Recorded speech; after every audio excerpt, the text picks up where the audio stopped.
Thank you for joining me here on the WQAD News 8 Plus app, or also our social media pages as well. The time right now is 9 o'clock on this Wednesday morning, and it is time for Ask Andrew Live. This is going to be an encore presentation of the Best of Ask Andrew Fall Edition, but that doesn't mean we don't have some new stuff to cover, including what happened over the weekend in the desert Southwest. We had some catastrophic flooding. We're going to get to that in a moment. First, if you do have some questions, because this is an encore presentation of Ask Andrew Live, we are going to answer those live for you next week. Same time, same place here, Wednesday morning at 9 a.m. Let me remind you of the phone number where you can send those questions into. It is 309-304-0888. Again, 309-304-0888. And they always say people remember things better in threes. Let's do it again, 309-304-0888. So bring in those questions today. We will compile those, and I will save those for next week's edition of Ask Andrew, which will be live. We've entered into that time of year where got to get those vacation days used up. So that's why we're bringing you this encore presentation this morning. But again, we have new stuff to cover, so let's dive right into what's going on in the world of weather. Some of the top stories across the country. You may have seen this over the weekend, some insane flooding going on in parts of New Mexico. This was a very unique setup in that you had moisture coming from numerous different sources right into the region. We had what was left over of Tropical Storm Nadine there, west of the Caribbean. We also had, or Central America, excuse me, we also had a moisture feed from the Pacific Ocean tying up into an area of low pressure that was sitting in northern Arizona. And it was the combination of those two feeds of moisture running up the mountainside in Mexico and then converging right here into parts of New Mexico that led to historic amounts of flooding. Numerous locations in this region right here, specifically south of Interstate 40, kind of southwest of Amarillo, Texas, received half a year's worth of rain in just a few hours' time. So catastrophic amounts of flooding. You saw dramatic video and pictures from that. And also, unfortunately, some folks perished and lost their lives in this. It's a good reminder, you know, no matter where you live, you're vulnerable to this type of weather, whether it's tornadoes, whether it's winter storms, blizzards, and yes, even flooding. You may not be in a flood zone or a floodplain, but Mother Nature can absolutely do anything at any time here and any place, and this event was a reminder of that. Speaking of rain, another thing we're tracking for you this week is a really decent opportunity at seeing some showers and thunderstorms as we go into tomorrow evening. This is badly needed for us. And here you see those showers and storms arriving tomorrow evening into early Friday morning. Then they'll be moving their way off to the east. But overall, this is part of a pattern that is changing up a little bit. Now, how did we get to where we are right now in terms of the drought situation? This is how it all laid itself out. So earlier this year, we were sitting really good with rain. We had a nice rain surplus in January, a bit of a deficit in February, and that's okay, it's winter, we expect that. Nice surplus in March and a very generous surplus in April. But once we got to May and June, the deficit started racking up. And unfortunately, especially starting in June, that is when the power of the sun is really at its strongest point for the whole year. And in a perfect month, that sun can evaporate, as you see there on your screen, more than 6.5 inches worth of water. And that's true for July too. And look at August, that can evaporate almost 6 inches worth of water. So the fact that we were a deficit in June, we had a very small surplus in July and another tiny surplus in August, and you've got all this water evaporation potential, that's what got us into trouble once we hit September last month, which one of the driest ones on record. It was easily in the top 5. It was the 4th driest, I believe, on record. Here we are in October, still growing a deficit, but as you saw in the forecast there, it looks like this will be turning around a little bit. Now, we're not expecting immediate drought relief. This is something that's going to take weeks of a pattern change to kind of settle in, to eat away at it. But there's our rainfall potential. This is through November 1st, by the way. This not only includes what's coming in tomorrow evening and Friday morning, but also another cold front that's going to be working its way here next week. We track that to arrive Monday into Tuesday, And when all is said and done, there's some areas in Illinois that are going to get a healthy dose of some water here. In fact, most areas probably going to see the most single day rain that they have seen since the end of August. It has been that long. Why is the pattern suddenly changing in our favor? It's because the tropics are quieting down. As of today, we have no tropical storms, no hurricanes, and not even any areas of interest that we're tracking in the Atlantic or the Gulf of Mexico when it comes to future tropical development. As that remains quiet, that means more energy left for us and more moisture can get up here from the Gulf of Mexico since it's not tied up with any tropical development seen right here. So that is indeed some really, really good news. Here's some other top stories that we're going to be following across the country this week.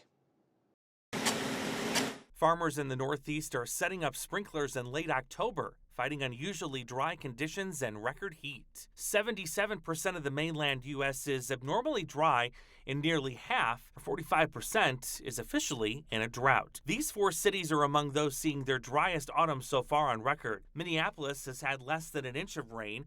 It usually gets nearly 5 inches by this point in the season. Austin, Texas, usually sees nearly 6 inches, but has received less than 1/10 of an inch. The problem made worse by unseasonable temperatures. Even parts of New Jersey could get into the mid-80s today. From a selfish point of view, I'm enjoying the weather. Leaf peepers headed to this New Jersey farm can pick a pumpkin, but they're out of luck at the orchard. It halted apple picking early this year due to concerns about dry conditions. The owner is hoping for sustained rain. It's not going to be 1 inch or 2 inches. It's going to have to be several inches spread out through a couple days. In the West, wildfire concerns. This recent fire prompting 500 Oakland, California residents to evacuate. In Wyoming, the elk fire is so big it can be seen burning from space. So fall is in full swing across the Quad Cities. We've talked about everything from why leaves change color to why temperatures are starting to cool off. But there's another thing that I want to talk about here too that involves what's coming up this winter. Our own weather anchor, weekend weather anchor that is, Peter Warner actually spoke to the National Weather Service recently about some changes coming to some winter weather alerts. And I want to make sure we bring those to you here and explain what exactly will be changing and why it will be changing as well. Let's take a look.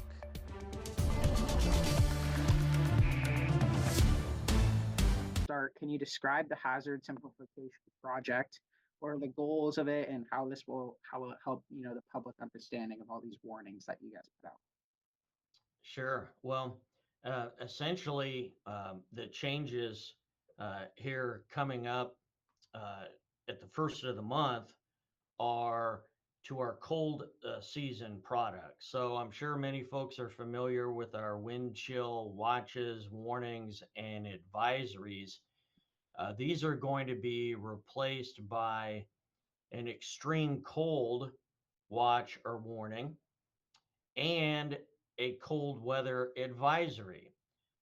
So the reason for the change, basically, we're just trying to emphasize to the public and our partners that cold is cold, no matter whether or not there is a wind chill involved. So we're focusing more on the apparent temperature or the feels like temperature.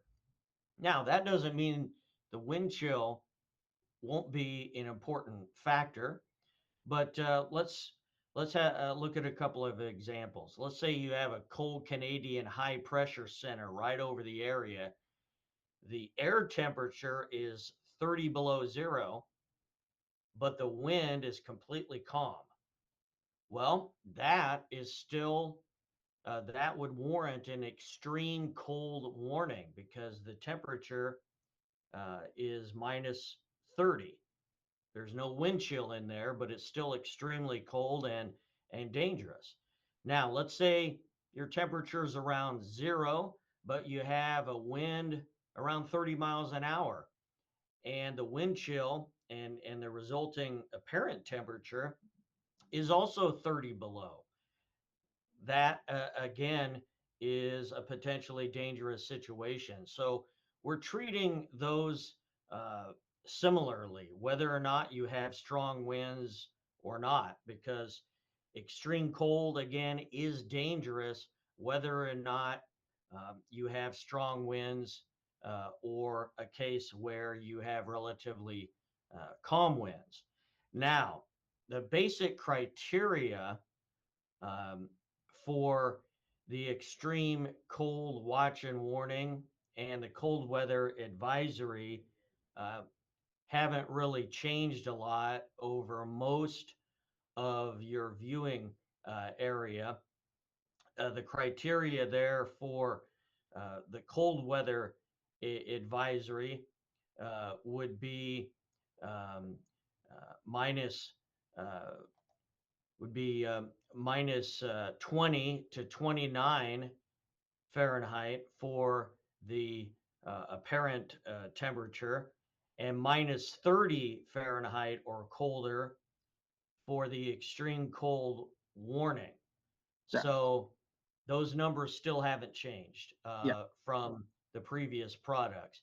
Now, southern portions of your viewing area, say from um, Fort Madison down through Macomb and Yeah.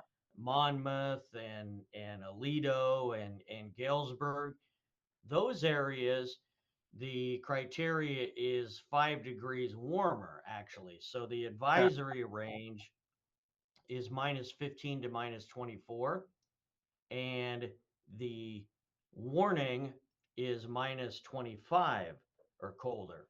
So a small adjustment there for southern portions of your viewing area. For most of the area, no change. So, we certainly want to get this word out to the partners. Many school districts rely on this criteria and these products when they make decisions on whether or not to delay or close school. So, we like to get the word out so that they can review their procedures and make sure they're squared away and making the right decisions.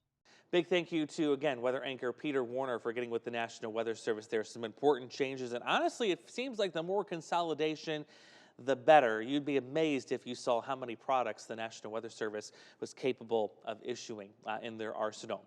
Next, I want to talk about something that is very common this time of year. Heading into the fall, you may hear about fire weather warnings or red flag warnings. Well, we had this question come in asking, what do they mean? And what's the criteria in order for one of those to be issued? Let's dig in. So this comes from James in Aledo.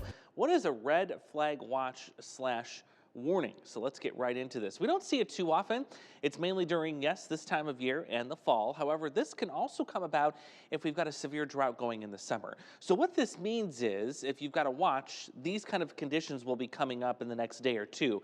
If you've got a warning like we do right now, these are the conditions we've got at present time. So sustained winds at 20 feet off the ground of at least 20 miles an hour or higher and a relative humidity of 25% or less. We have both of those items today and tomorrow. It's not that time of year yet where we get a lot of humidity into the region because the Gulf of Mexico typically isn't open, and we have no corn, soybean crop, or any other vegetation adding moisture to the air. So what that means is under these conditions like today, we have a red flag warning. It means we have to be mindful of these three things. We don't burn, especially near farm fields and grassland areas. I know some areas and townships are starting to do that prairie grass burn. Today is not the day to do that. It will go out of control or become out of control really quickly. Also, don't carelessly toss your cigarettes out the car alongside the highway or the road or the interstates. That's going to do it too. And also use extreme caution around farm equipment. So it's very important to definitely heed those warnings if one gets issued, especially this time of year. We have a lot of dry fields in place, especially the ones that haven't been harvested. Make sure you're paying attention to those red flag and fire weather alerts as they come out. Next, I want to talk about something that I think all of us have already seen at least once so far this season. Let's picture it. You're waking up, you're getting out to your car, getting ready to drive into work in the morning, and all of a sudden this glowing yellow light appears on your dashboard. You probably get a message saying you need some air in your tires. But what is it about this time of year that makes our tires constantly inflate or deflate? Well, there is a dramatic link to weather, and let's dig into that right now. This question coming in from Dan in Knoxville. Why do colder temperatures cause decreased Tire pressure. Well, let's examine. Let's use David's Mercedes-Benz here as an example.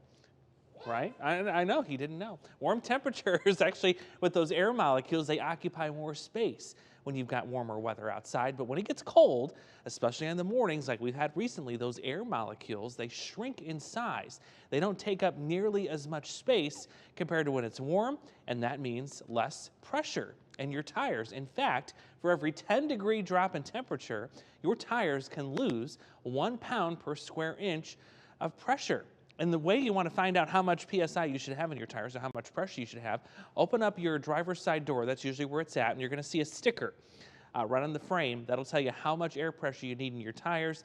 And it'll help you get rid of that light there too. Another little cheat factor, you can put nitrogen in your tires too. Those have bigger molecules compared to just regular old air. So that's another way you can avoid this scenario as well. As anyone will tell you, yeah, tire inflation is absolutely critical to your safety on the road. So don't ignore the warning light.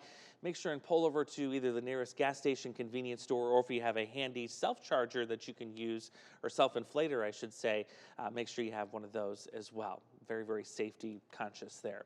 Next, let's talk about what's going on in the sky this fall season. You're going to notice that our days are not going to be so bright in the near distant future. Tends to be a lot more cloud cover in the upcoming fall and winter season than there does during the spring and summer season. And there's a specific reason for that. And we're going to dig into that next. That's our question. It's from Kat Moline. Why is it so cloudy and gloomy this time of year? And she's on to something. I'm going to show you the data because, yes, we do keep track of how much sun we see on average throughout the whole year in the Quad Cities. So here it is, the percent of days with sunshine.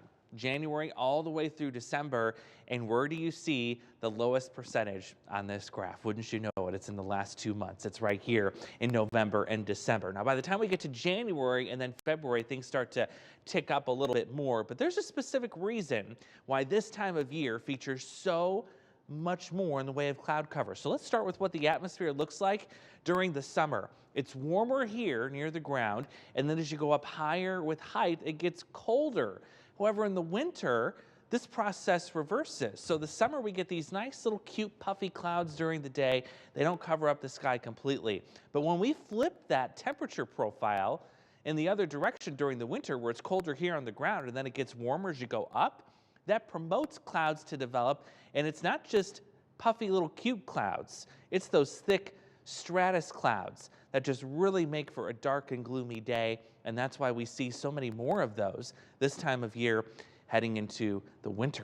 Yeah, so it's not just you and your mood being in doom and gloom during the winter months. As you saw there is a specific reason as to why we see so many more cloudy days versus sunny days during those colder winter months in the Quad Cities. Next, I want to talk about something regarding climate change. Are we seeing the fall season get extended, or is it getting shorter? Well, we've got the data to back it up here. Let's see how our fall season is changing here in the Quad Cities.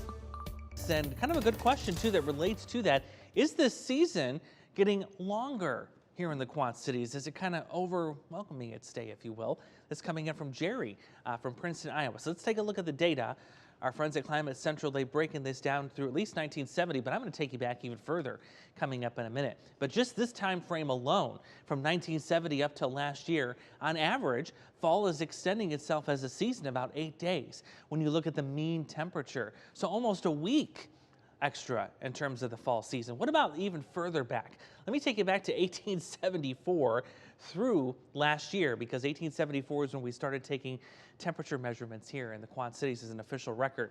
So there's all the mean temperatures for each fall season since 1874. What you're seeing with this blue dotted line is the trend, and it is slightly increasing. It's not a dramatic increase, but nonetheless, yeah, we are starting to see fall extend itself a little bit more, and also starting to warm up a little bit more as well. Yeah, some good data there that's showing indeed we are seeing some changing to the season, but I do want to remind you that our fastest changing season, and of course most dramatic changing season, is winter here in the Quad Cities.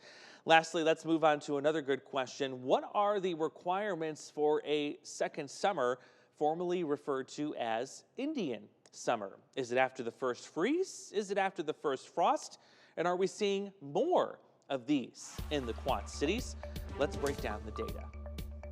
This coming in from Janice and Kirk. Has the Quad Cities experienced that Indian summer yet? So let's define what it is first.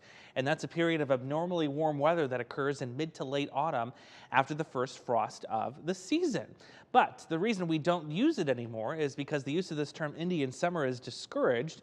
It's actually considered a relic of the past and disrespectful of Native American people. And that statement comes directly from the American Meteorological Society, which adopted the name change to Second Summer 2 years ago. So now we refer to this period here of warmer weather after the frost freeze as second summer. And yes, we have absolutely experienced that, because right here is when we had that big widespread frost and freeze last week, temperatures dropping into the 20s and teens. Right after it, the following weekend, yeah, we had those 80s move in. So for sure, we have definitely already experienced that second summer. And before we let you go, just a quick programming note here. For the last couple of weeks, we have been simulcasting Ask Andrew Live on our social media platform, Facebook, and also on YouTube Live.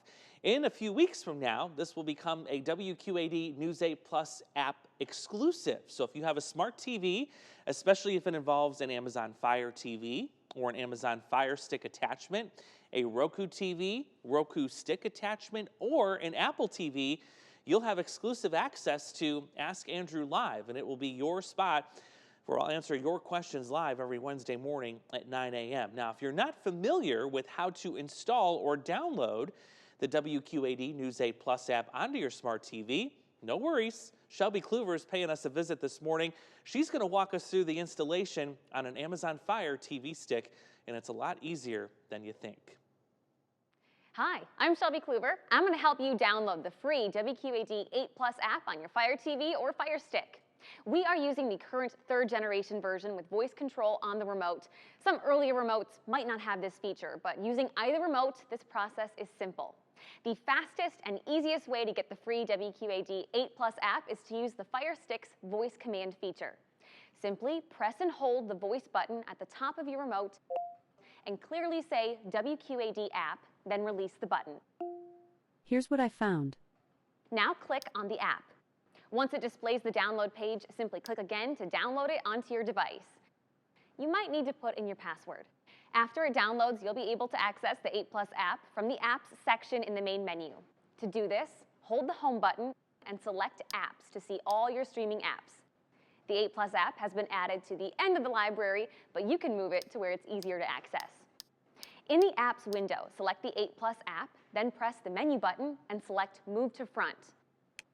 Press Enter, and the 8 Plus app will appear along with your most important apps on the home screen. Now, if you don't have the voice command feature on your remote, or if you can't use it, all you have to do is hold down the Home button until you see this screen. Select the Apps panel, find the App Store and select it. Once inside, go to the search menu, click down, then select W, then Q. Move down and select WQAD in the list, and the 8 Plus app will come up. Simply select the download button, and again, you might need to put in your password. Once it's installed, you're all set to go. Now you can stream WQAD's news, weather, sports, and so much more, all for free. Now, if you don't have a Fire TV or Fire Stick, then simply locate the search feature on your streaming device and search for the 8 Plus app, then select it and have it downloaded to your TV or device. And the 8 Plus app is free on all platforms. We hope this video was helpful, and we look forward to delivering you all the news, weather, sports, and important content that you count on from the staff and crew of WQAD. Thank you, and stay informed. Thank you, Shelby, for that excellent expertise and guidance there on getting our Plus app installed on our smart TV. Not only is this the place where you're going to be able to participate in Ask Andrew Live in the coming weeks and months, but it's also the place you're going to find our upcoming winter weather impact special. That is going to be a half-hour special, aired exclusively on the WQAD News 8 Plus app, especially after its encore presentation on air. So you'll want to check that out. You're also going to see a lot of other exclusive content on the app itself.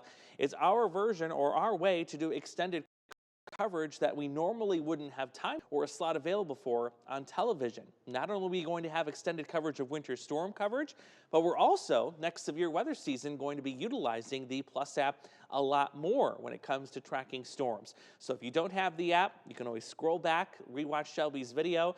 Very easy to download, and best of all, The app is free. There is no cost to the app, and it gets you all of the exclusive access that you would expect from us here at WQAD News 8. I want to thank you for joining me for this encore presentation of Ask Andrew Live. I will be back with you live next Wednesday, same time, right here on the News 8 Plus app at 9 a.m. Have a great Wednesday, Quad Cities.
Continue with us and watch free now on the 8 Plus app everywhere you stream.